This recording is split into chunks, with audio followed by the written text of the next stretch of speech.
దేవుని వాక్యం చూసినప్పుడు అండి, యేసు ప్రభు బోధనలో అనేక శాతం యేసు ప్రభు బోధించింది పరలోక రాజ్యం గురించి కాదు, నరకం గురించి బోధించాడు.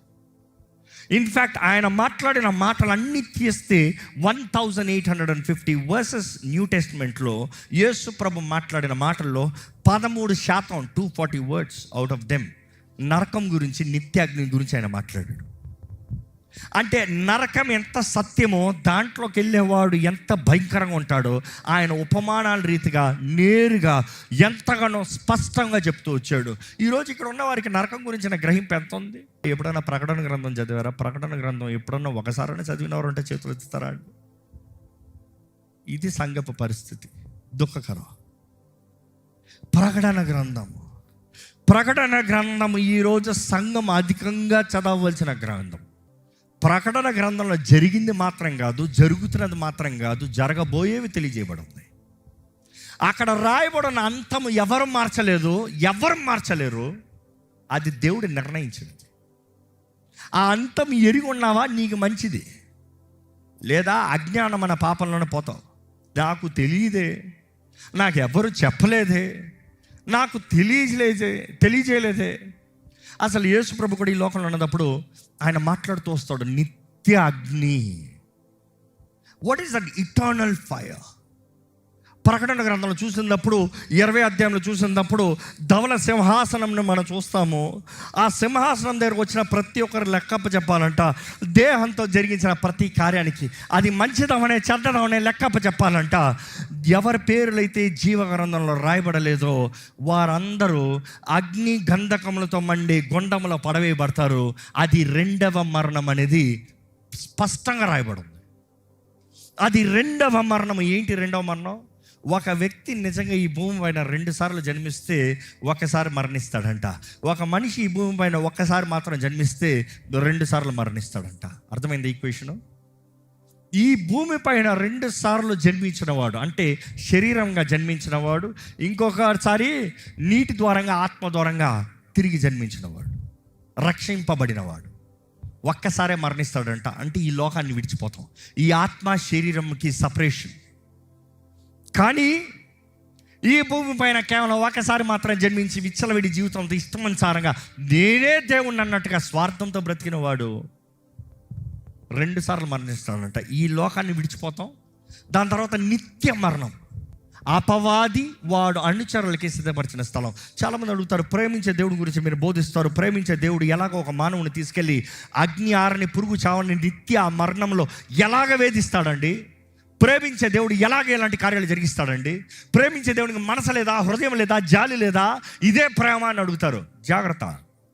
ప్రేమించే దేవుడు నిన్ను ప్రేమిస్తున్నాడు కాబట్టి ఆ పరముని విడిచి వచ్చి మరణ ఛాయలో ఉన్న నిన్ను విడిపిస్తానికి, విమోచిస్తానికి ఆయన నిన్ను వెతక్కుని వచ్చి నీ దగ్గరికి చేరి నీ కొరకు వెల చెల్లించి నీ స్థానంలో మరణించి నీకు క్రయధనాన్ని చెల్లించి నిశ్చయంగా ఈ వ్యక్తి మరణిస్తే రెండవ మరణమే అని గ్యారంటీ అయిన వ్యక్తికి, ఇదిగో ఎవరైతే క్రీస్తు యేసునందుతారో వారు నూతన సృష్టి, పాతవి గతించడం సమస్తమో క్రొత్త వాహనం, నీకు రెండవ మరణం లేదు, నీకు నిత్య జీవం ఉంది అనే అవకాశం ఇచ్చాడు. దేవుడు ప్రతి ఒక్కరికి అవకాశం ఇచ్చాడు. ఎవరైతే ఆయనని అంగీకరించి సమర్పించుకుంటారో వారికి మాత్రం నిత్య జీవం. ఒక వ్యక్తి ఐఐటీలో నేను ఒకసారి మాట్లాడుతూ ఉంటే ఒక వ్యక్తి ఈ రీతిగా అడిగాడు, ఏంటయ్యా మీ దేవుడు ఆయన క్రయధనాన్ని చెల్లించాడు, పాపాన్ని క్షమించాడు, ఇవన్నీ అంటున్నారు, మరి లోకంలో ఎందుకు ఇంకా పాపులు ఉన్నారు? నాకు వెంటనే ఒక గొప్ప సాగుబడి ఆయన చెప్పిన మాట గుర్తొచ్చింది. ఆయన అన్నాడు, నాస్తికుడు వాదిస్తూ ఉంటే అదే రీతిగా ప్రశ్న వేస్తూ ఆయన అన్న మాట ఏంటంటే, అయ్యా ప్రపంచంలో కావాల్సిన సోపులు ఉన్నాయి, ఇంకా రోడ్ల మీద అడుక్కునేవాడు గబ్బు కొట్టేవాడు ఎందుకు ఉన్నాడు? సబ్బు లేక కాదు, సబ్బు ఉంది, కొనుక్కునే స్నానం చేయలేదు కాబట్టి గబ్బు కొడుతున్నాడు.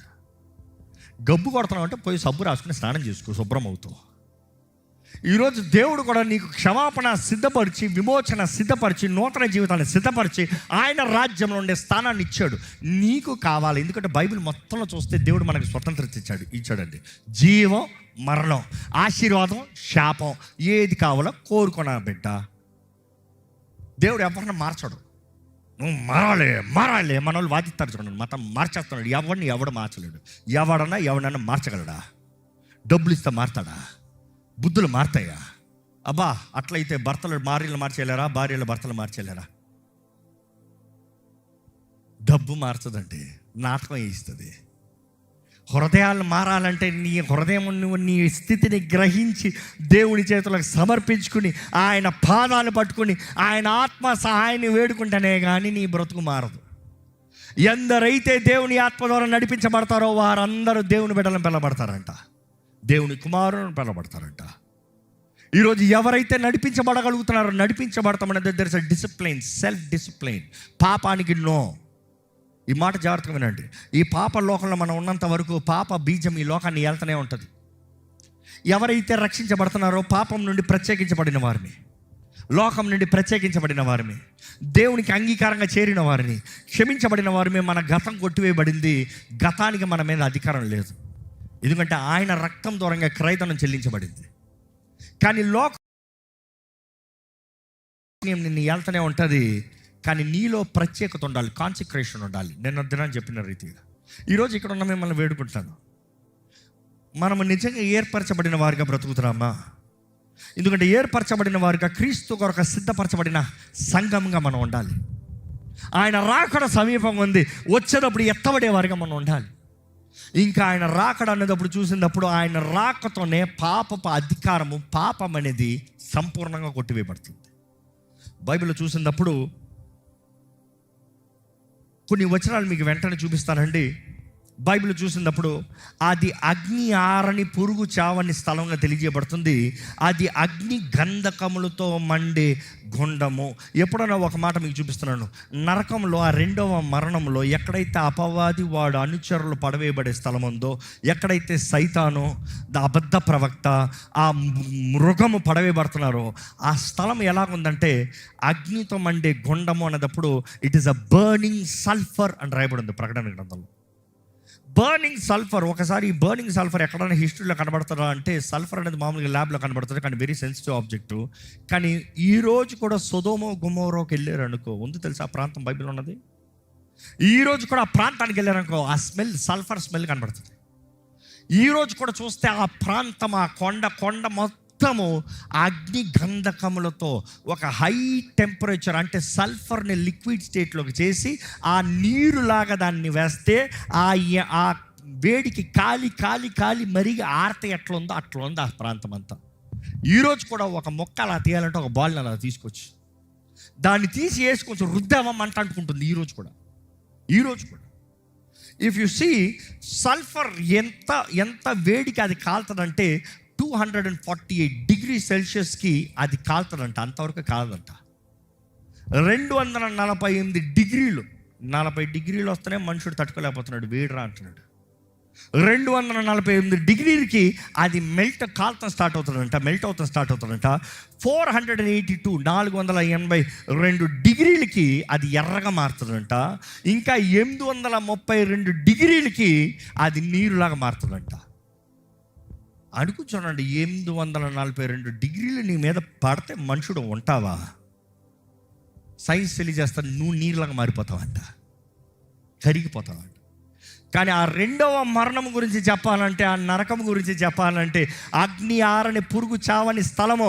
నేను చెప్పేది శివులు కాదండు, ఎందుకంటే బైబిల్లో రాయబడి ఉంది, ప్రకటన గ్రంథంలో రాయబడి ఉంది.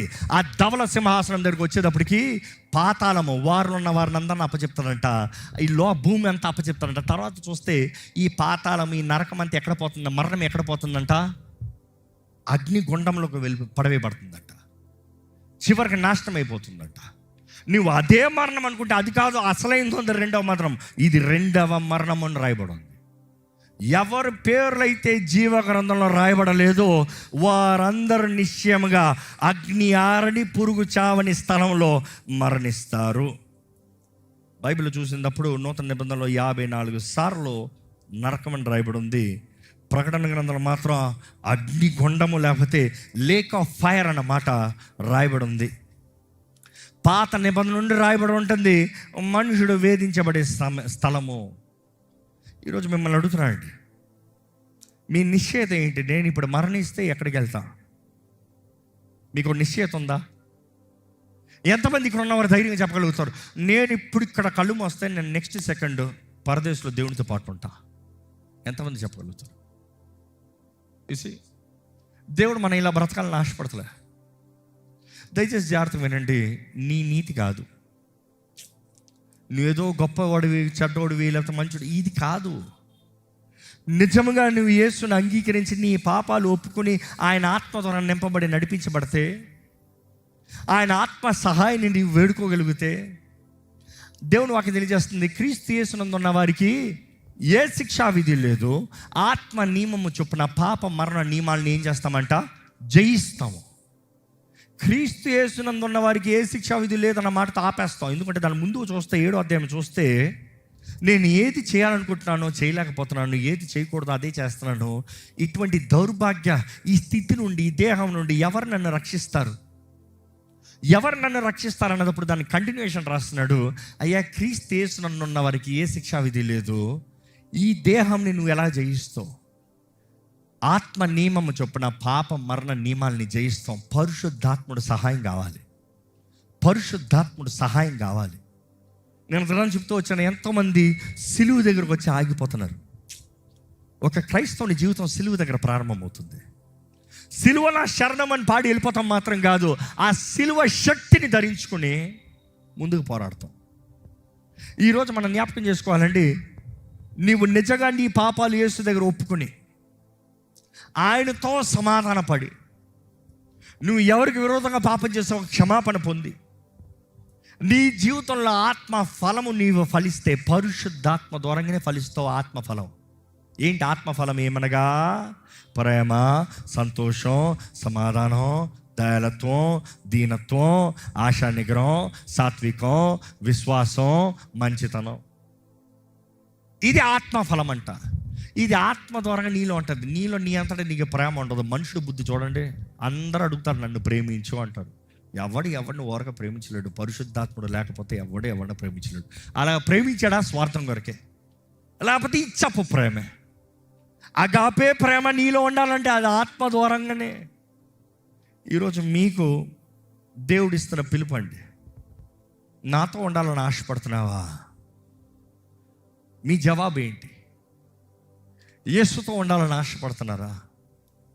అసలు అపవాది వాడు అనుచరులకి సిద్ధపరిచిన స్థలంలోకి, మనుషుడు వేధించబడే స్థలంలోకి పడకూడదని దేవుడు మన కొరకు దిగి వచ్చి నీ కొరకు అన్నీ చేసి ముగించాడు. ఈరోజు నువ్వు ఆ నిత్యాగ్నిలోకి వెళ్ళాల్సిన అవసరమే లేదు.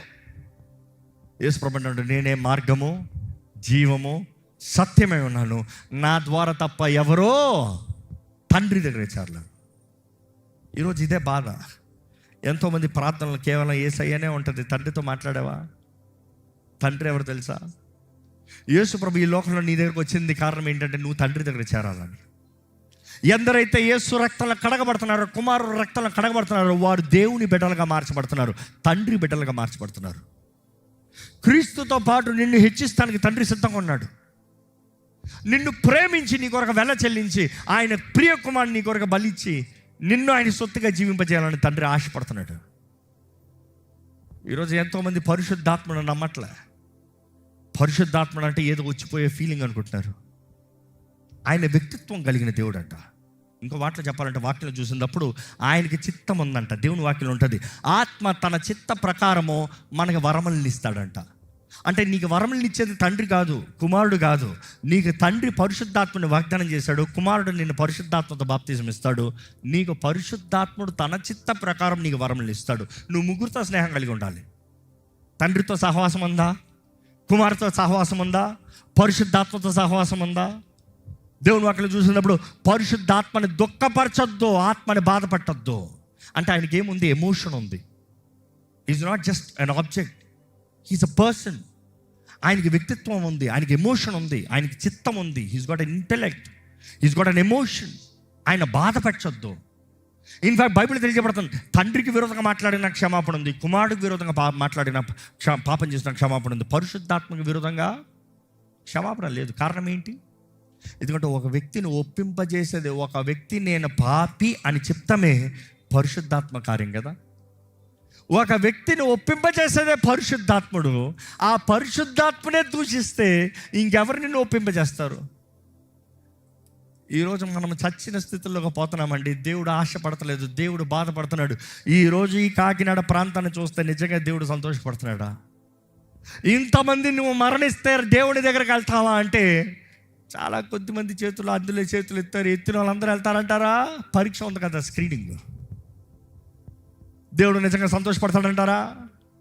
ప్రతి ఒక్కరి పేర్లు జీవ గ్రంథంలో రాయబడాలన్నది దేవుని ఆశ. ఏ ఒక్కరు నశించడానికి ఇష్టం లేదు, ప్రతి ఒక్కరు రక్షించబడాలని.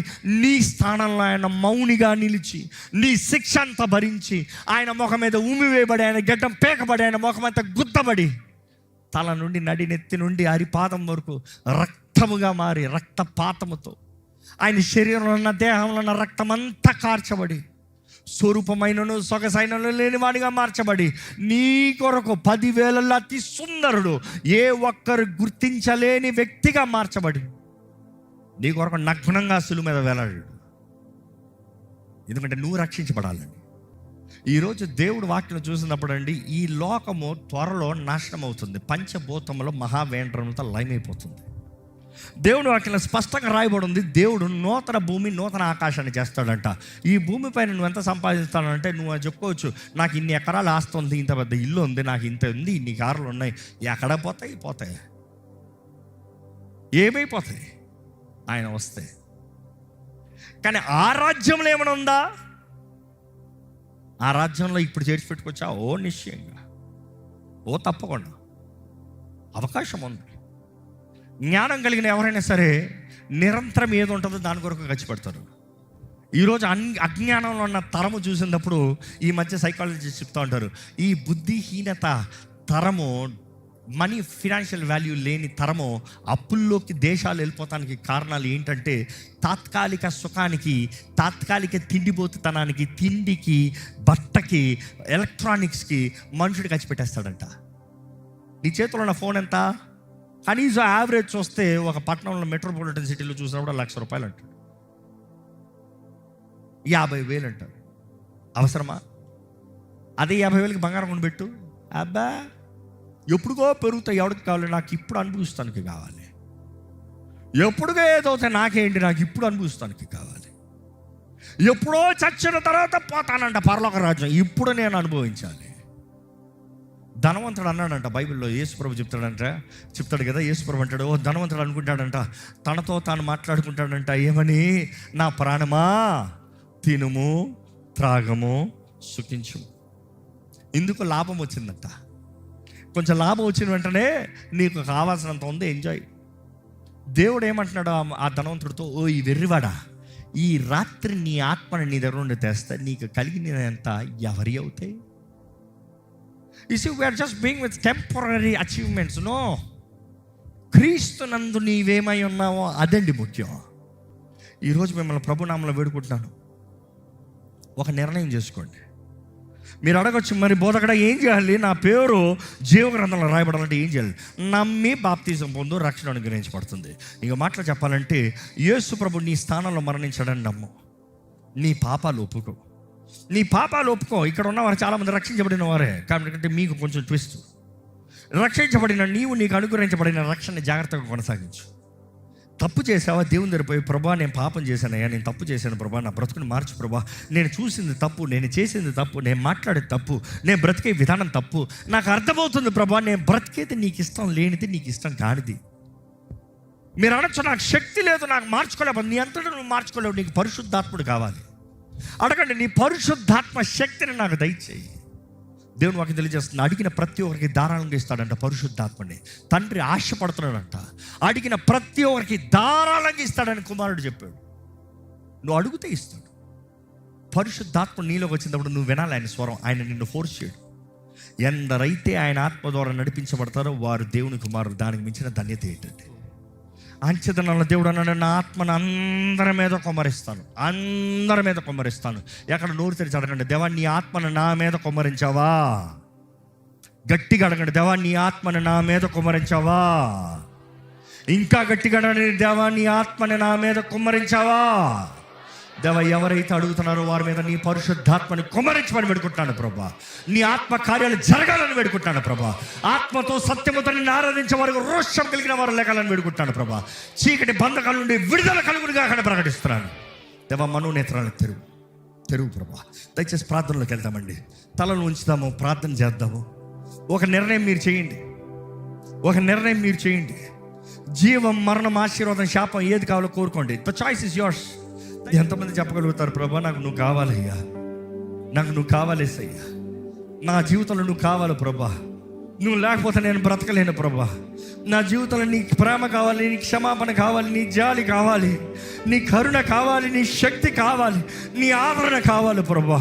నేను బలహీనున్నయ్యా, నన్ను బలపరచు ప్రభా. నేను చేతకాని వ్యక్తినయ్యా, నా జీవితం ద్వారా నీ నామము మహిమపరచబడినట్లుగా కార్యం జరిగించు ప్రభా. నీ చిత్తం నా జీవితంలో జరగాలి, నీ చిత్తం నా కుటుంబంలో జరగాలి. రక్షణ ఆనందంతో నన్ను నింపయ్యా.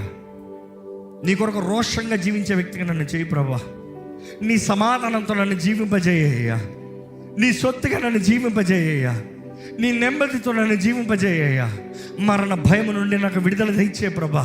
నేను మరణిస్తే నీతో ఉంటానని నిశ్చేత ధైర్యం దయచే ప్రభా. ఈ లోకంలో ఎంత సంపాదించినా దేవా, ఈ లోకాన్ని విడిచిపెట్టినప్పుడు ఏమి తీసుకెళ్ళలేము కదా ప్రభా. నీ రాజ్యంలో గనులుగా, నీకిష్టులుగా, నీకు అంగీకారంగా, నిన్ను గణపరిచే వ్యక్తులుగా, నిన్ను మహిమపరిచే సాక్షులుగా మమ్మల్ని చేయమని వేడుకుంటున్నాను ప్రభా. మమ్మల్ని కరుణించు ప్రభువా, మా పైన జాలి చూపి ప్రభువా, మమ్మల్ని రక్షించు ప్రభువా, మా జీవితాలను మార్చు ప్రభువా. అడుగుతామండి, దేవుని సన్నిధిలో అడుగుతామండి, మొరపెడతామండి, అడుగుతాను. దేవా, నేను నీ రాజ్యంలో ఉండాలని ఆశపడుతున్నాను. నువ్వు లేకుండా నేను బ్రతకలేనయ్యా, నువ్వు లేకుండా నేను బ్రతకలేను ప్రభా. నువ్వు లేని బ్రతుకు నాకు వద్దు ప్రభా. నిజంగా మీ మనసులో అదే అనిపిస్తే చెప్పండి, దేవునితో చెప్పండి. మీ మనసులో అదే అనిపిస్తే దేవునితో చెప్పండి. ఈరోజు నీ జీవితంలో ఆయన కృప, ఆయన ప్రేమ ఎంతో గొప్పది, ఎంతో గొప్పది. దేవుడు నిన్ను ఎంతో ప్రేమిస్తాడు అన్నమాట జ్ఞాపకం చేసుకోండి. God so loves you. ఈరోజు కూడా నీ కొరకు ఆయన చేయాల్సినంతా చేసి ముగించి ప్రేమమయుడు జాలితో నీ కొరకు చూస్తున్నాడండి. నీ కొరకు ఇంత చేసిన తర్వాత కూడా ఇంకా నన్ను ఎడవేస్తావా, ఇంకా నన్ను త్రోసివేస్తావా, ఇంకా నన్ను కాదంటావా? ఈరోజు దేవుని ప్రేమలో ఉండాలని ఆశపడుతున్నారా? దేవుని ప్రేమలో బ్రతకాలని ఆశపడుతున్నారా?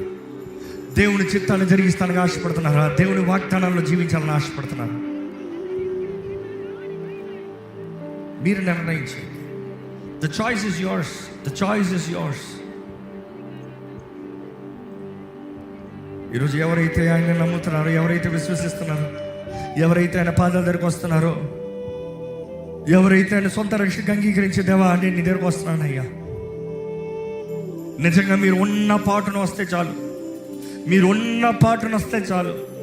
ఏదో నీతిమంతులుగా మార్చబడిన తర్వాత ఆయన దగ్గరికి వస్తాం కాదు, ఆయన నిన్ను నీతిమంతులుగా మారుస్తాడు. నీ ఉన్న పాటను ఆయన దగ్గరకు వచ్చి ప్రభా నేను నీతో బ్రతకాలని ఆశపడుతున్నాను అంటే హత్తుకునే దేవుడు అండి, ప్రేమించే దేవుడు అండి, ప్రేమమయుడు, తుణీకరించే దేవుడు కాదు, ఎంత పాపినైనా అసహించుకునే దేవుడు కాదు. ఈరోజు ఆయన ప్రేమమయుడు, కరుణ చూపించే దేవుడు. ఈరోజు మన కృపాకాలంలో ఉన్నాము. ఆయన నిన్ను రక్షించాలని ఆశపడుతున్నాడు, నిన్ను మార్చాలని ఆశపడుతున్నాడు, నీ బ్రతుకుని మార్చాలని ఆశపడుతున్నాడు, నీ జీవితంలో ఆయన చిత్తం జరిగించాలని ఆశపడుతున్నాడు, ఆయన కృపలో నిన్ను కట్టాలని, నిన్ను బాగు చేయాలని ఆశపడుతున్నాడు. ఈరోజు ఎంతమంది చెప్పగలుగుతారు ప్రభా నాకు నువ్వు కావాలయ్యా, మరణ భయం నుండి నన్ను విడిపించు, పాపం నుండి నన్ను విడిపించు, శాపం నుండి నన్ను విడిపించు. నీ వాక్యం నమ్ముతున్నాను ప్రభా. క్రీస్తునందున్న వారికి ఏ శిక్షా విధి లేదు ప్రభా. నా పాపం అంతా నీ రక్తంతో కొట్టివే ప్రభా. అడగండి ప్రభా, నన్ను ఇప్పుడు తల నడినెత్త నుండి అరిపాదం వరకు నీ రక్తంతో కడిగయ్యా. అడగండి, దేవుణ్ణి అడగండి, నన్ను పరిశుద్ధపరిచయ్యా. నీ సమాధానము నాకు దయచే, నీ సంతోషం నాకు దయచే, నీ ఆదరణ నాకు దయచే, నీ జయము నాకు దయచే, నీ నెమ్మది నాకు దయచే ప్రభువా.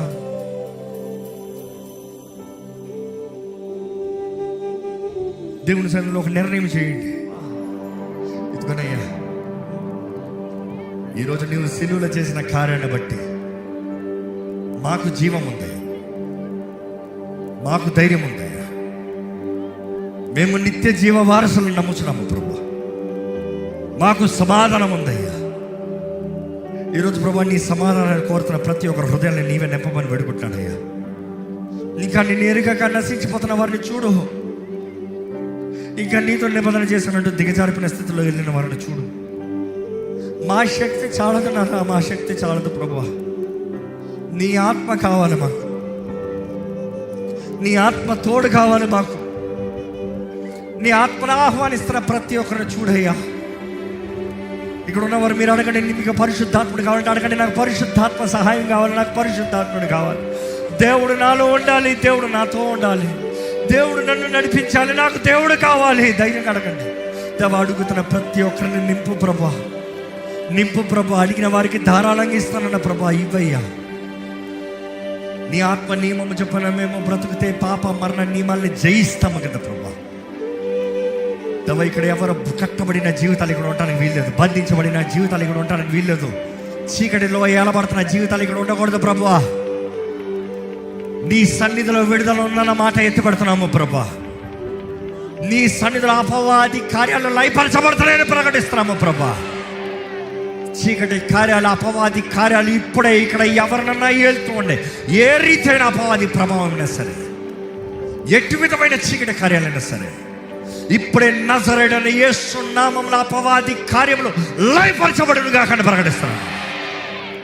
అన్ని నామముల కన్నా పై నామమున యేసు నామము, సర్వాధికారం కలిగిన యేసు నామము, బంధించబడిన వారికి ఇక్కడ యేసు నామంలో విడుదల కలుగును గాక. దేవా ఇక్కడ మా అందరిని తల నడినెత్తు నుండి అరిపాదం వరకు నీ రక్తంతో మమ్మల్ని ముద్రించు ప్రభా. వేడుకుంటామయ్యా, నీ రక్తము మా పైన ఉండాలయ్యా. నీ అగ్నితో మమ్మల్ని కాల్చమని వేడుకుంటున్నాను.